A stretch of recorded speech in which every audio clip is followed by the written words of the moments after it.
बसुमती अनुरूपा, मैत्री प्रकाश बसुमती अनुरूपा, मैत्री प्रकाश बसुमती अनुरूपा, मैत्री प्रकाश बसुमती अनुरूपा।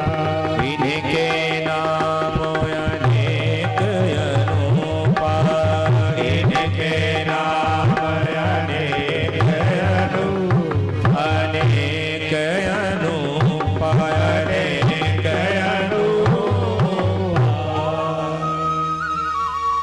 श्रीमान गर्गाचार्य जी महाराज कहते हैं, यशोदा जी जो आपके लाला हैं, इनके तो बहुत सारे नाम हैं, इनके नाम अनेक अनुपा। देखिए भगवान के बहुत सारे नाम हैं।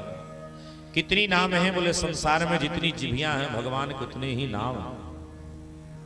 भगवान के कितने रूप हैं? बोले संसार में जितनी आंखें हैं परमात्मा के उतने ही रूप हैं। भगवान के गुण कितने हैं? बोले संसार में जितने मुख हैं भगवान के उतने ही गुण हैं। लेकिन है तो परमात्मा एक है।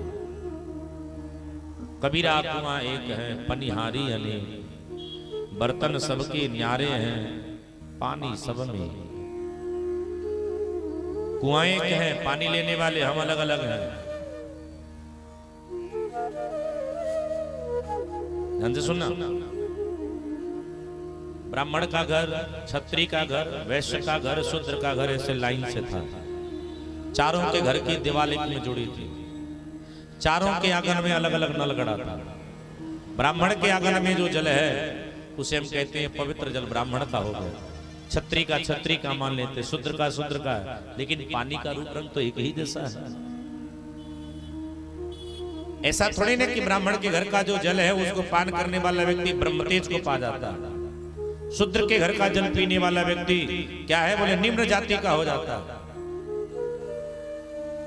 कबीरदास जी महाराज कहते पानी सब में एक है, बस बर्तन और पनिहारी अलग है। परमात्मा तो एक ही है। हम उसको राम कहते हैं, कोई कृष्ण कहता है, कोई शिव कहता है, कोई उसी को साईं कहता है, कोई उसी को नानक कहता है, कोई उसी को कबीर कहता है, कोई उसी को यीशु कहता है, कोई उसी को अल्लाह कहता है। लेकिन परमात्मा सत्यता यही है कि परमात्मा एक ही है। राम कृष्ण अलग हो सकते हैं, शिव साईं अल्लाह अलग हो सकते हैं, लेकिन सूर्य और चंद्रमा एक ही होता है। हम हिंदू हैं, हम भगवान सूर्य को अपना भगवान मानने वाले हैं, और जो भगवान सूर्य को भगवान नहीं मानते हैं उन मूर्खों को दिन में जागना नहीं चाहिए, उनको तो दिन में सोना चाहिए। लेकिन वे हमारे भगवान के छत्र में ही जगते हैं, क्योंकि उनको पता है कि परमात्मा एक ही है, बस मार्ग अलग अलग है। जैसे आपको गोरखपुर जाना हो तो आपकी सीधी एक सड़क गई है, ये सीधी सड़क से आप गोरखपुर जा सकते हो। किसी को घूम के जाना है तो बगल में 20-18 किलोमीटर हाटा की दूरी है, हाटा से होकर के आप जा सकते हो। किसी को और कोई मार्ग जाना है तो थोड़ा और दक्षिण होकर के कोई मार्ग होगा, आप वहां से जा सकते हो। लेकिन जाओगे कहां? बोले गोरखपुर ही तो जाओगे। उसी प्रकार परमात्मा एक ही है, बस हम भजने वाले अलग अलग हैं। बहूनि सन्ति नामानि रूपाणि च सुतस्य ते, गुरुकर्माण्य रूपाणि तान्यहं वेदनो जनाः। गर्गाचार्य जी महाराज कहते हैं कि जिनके नाम की महिमा को वेद नहीं बखान कर पाते हैं, ऐ यशोदा महारानी, उनकी नाम की महिमा को मैं क्या बखान करूं। तेरे लाला का कोई कृष्ण कहेगा, तेरे लाला का एक नाम होगा जनार्दन। जनार्दन क्यों? बोले जनयति जनानाम आर्दनानाम जनार्दन। जो संसार के मानवों के दुख को जानने वाले होंगे उन्हीं का नाम जनार्दन होगा। ऐ यशोदा महारानी, तेरे लाला गौ की सेवा करेंगे, इसलिए तेरे लाला गोपाल कहे जाएंगे। नामकरण को करते करते श्रीमान गर्गाचार्य जी ने कहा कि नंदराय जी सब ध्यान से सुनना, ये जो आपके बेटा हैं तस्मानंदात्मजोयं ते नारायण समो गुणै।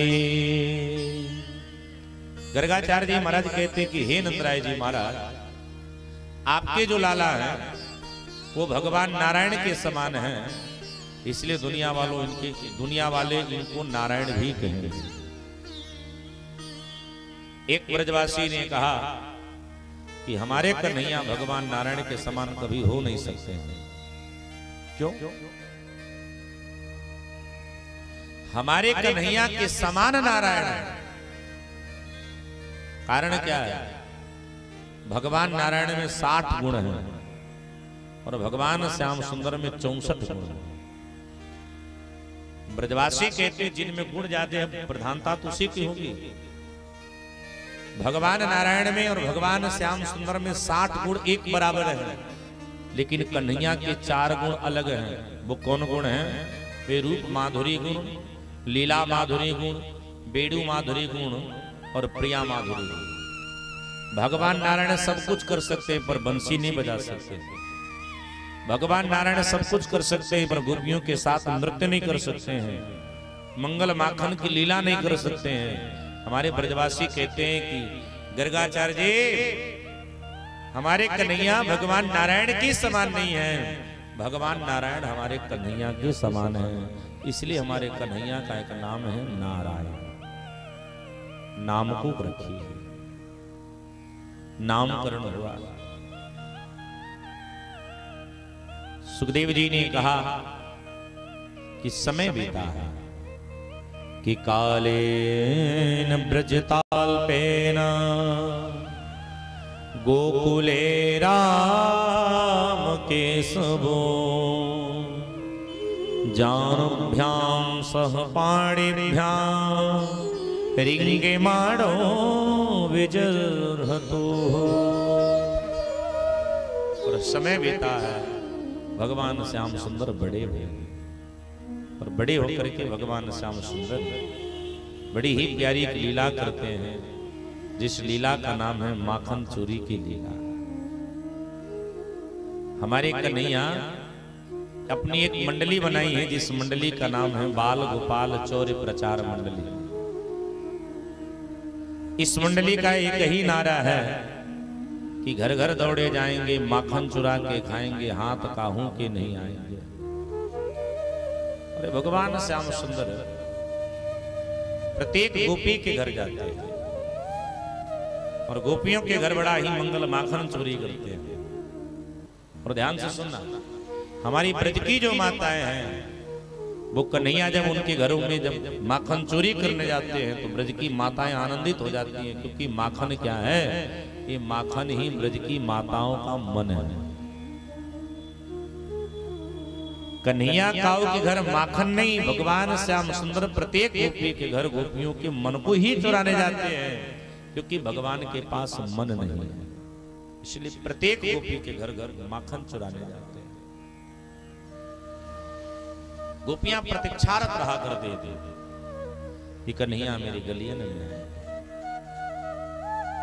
आज मेरी गली में है। जब काऊ के घर भगवान श्याम सुंदर आते नहीं थे, गोपियां एक दूसरे से शिकायत करते थे कि क्या बात है। और देखो किसी किसी के घर भगवान जब 2-3 दिन लगातार चले जाते थे तो गोपियां आपस में कहती थी कि देखो वाको ज्यादा मानते हैं, इसलिए बाही के घर बार बार जा रहे हैं। तो गोपी उससे जाकर के लड़ा करते थे कि तेरे घर ही कन्हैया क्यों आ रहे हैं। ये गोपियों का प्रेम था। एक दिन भगवान श्याम सुंदर गोपियों के घर आए नहीं तो ब्रज की माताओं को थोड़ी सी कष्ट हुई, क्या बात है जो कन्हैया आ नहीं रहे। तो ब्रज की माताएं सब एक साथ झुंड बना करके यशोदा जी के पास पधारी हैं और आकर के कहती हैं कि मैया, यशोदा जी अपने आंगन में कुछ कार्य में मस्त थी, तब तक हमारी ब्रज की गोपियां आई और गोपांगनाओं ने आकर के भगवती यशोदा महाराज ने से कहा कि ओ मैया तू बाहर निकल, तेरे लाला की कुछ शिकायत करनी है।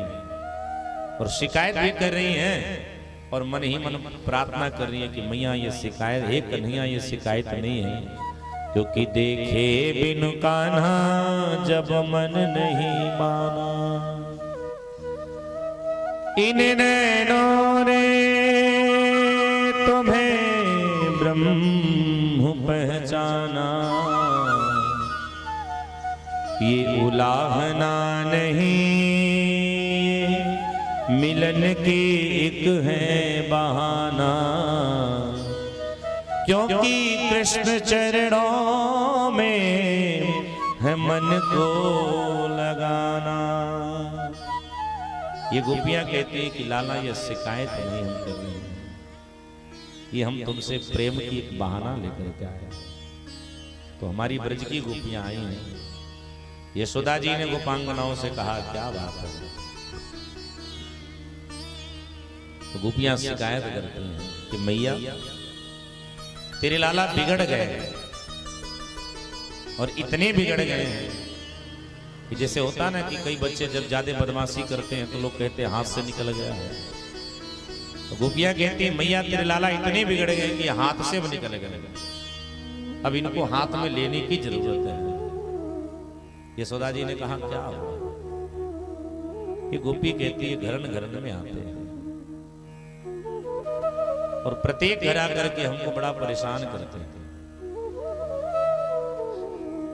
अरे मैया समय से आना तो कोई बात नहीं, अब कोई रात्रि 12 बजे आकर के दरवाजा खटखटाए, अब पहली नींद लगी हो तो आप जितना प्रेम से उठोगे नहीं उतना प्रेम से उसको गाली दोगे कि कौन आ गया। तो गोपियां कहती हैं कि ये समय से आवे तो इनकी कोई शिकायत नहीं है, लेकिन ये जब हमारे घर में आते हैं तब बिना समय के ही आते हैं। यशोदा जी ने कहा मतलब क्या है? बत्सान मुंचुत कुचित असमये क्रोध संजात हासः। अरे मैया ये तेरे लाला हमारे सब घर पे असमय में आते हैं और केवल असमय में नहीं आते हैं, असमय में आकर के हमारे घर के बछड़ों को खोल देते हैं और जिसके कारण होता क्या है सारे बछड़े गैया के दूध पी जाते हैं। जब हम बाल्टी लेकर के दूहने जाते हैं तो गैया दूध देती ही नहीं। मैया ने कहा कि जब लाला बछड़े खोलने जाए तो इनको डांट लगा दो। हम क्यों बोले, तुम सब डांट सकते हो। गोपियां कहती हैं मैया ऐसा नहीं है, हम जब इनको डांटने जाते हैं तो क्रोध संजात हासः, जैसे हम क्रोधित होकर के इनको डांटने के लिए आगे बढ़ते हैं वैसे ये हंसने लगते हैं और जब हंसने लगते हैं इनकी मुस्कुराहट को देख करके हमारा सारा क्रोध गायब हो जाता है। सो मैया अपने लाला को तू ही समझा दे। यशोदा जी ने कहा क्यों रे, इनके बछड़ों को तुम क्यों खोलते हो? यशोदा जी से कन्हैया कहते मैया ध्यान से सुना, देखो गैया के कितने थन होते? 4। तो 4 थन में 2 ही थन में गौपालक का अधिकार होता है। गाय के 4 जो होते हैं दूध निकलने के मार्ग, उसमें केवल 2 ही मार्ग में गौपालक का अधिकार है। एक जो थन है उस पे तो उसके बछड़े का अधिकार होता है, चाहे बछिया हो उसका पूरा अधिकार होता है। और एक जो होता है वो कुल के देवता आदि दीन दुखियों का उस पर अधिकार होता है। जब कोई नहीं आवे तब वो तेरा अधिकार होता है। लेकिन मैया ये तो चारों के चारों दूह लेते हैं, बछड़े आधा पेट रह जाते हैं। तो मैया ने कहा कि बछड़ों की भूख तुमको कैसे पता चलती है? तो कन्हैया ने कहा कि बात बताओ, पंडित जी जब आए थे नाम रखने तो पंडित जी ने कहा था ना कि हम गौपालक होंगे, इसलिए गाय के बछड़ों का कष्ट हमको सुनाई पड़ता है। एक ने कहा भैया चलो यहां तो हमारी गलती है, लेकिन एक बात कि जब हम बजरिया में दधी को बेचने जाती हूं तब ये कंकड़िया से मार करके गगड़िया ही फोड़ देते हैं। ऐसा ये क्यों करते हैं? कन्या कहते हैं मैया सुन ले हमारी बात, ये घर की सारी माखन मिस्त्री को बाजार में बेच देती है थोड़े से धन के लोभ में।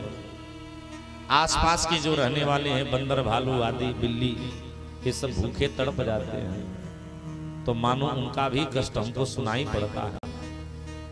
इसीलिए जब वो अत्यधिक रोते हैं तो हम कंकड़ से इनकी गगड़िया फोड़ देते हैं, और जब माखन आदि बिखर जाता है ये उठाती नहीं है तो बंदर भालू बिल्ली खा के मस्त रह जाते हैं।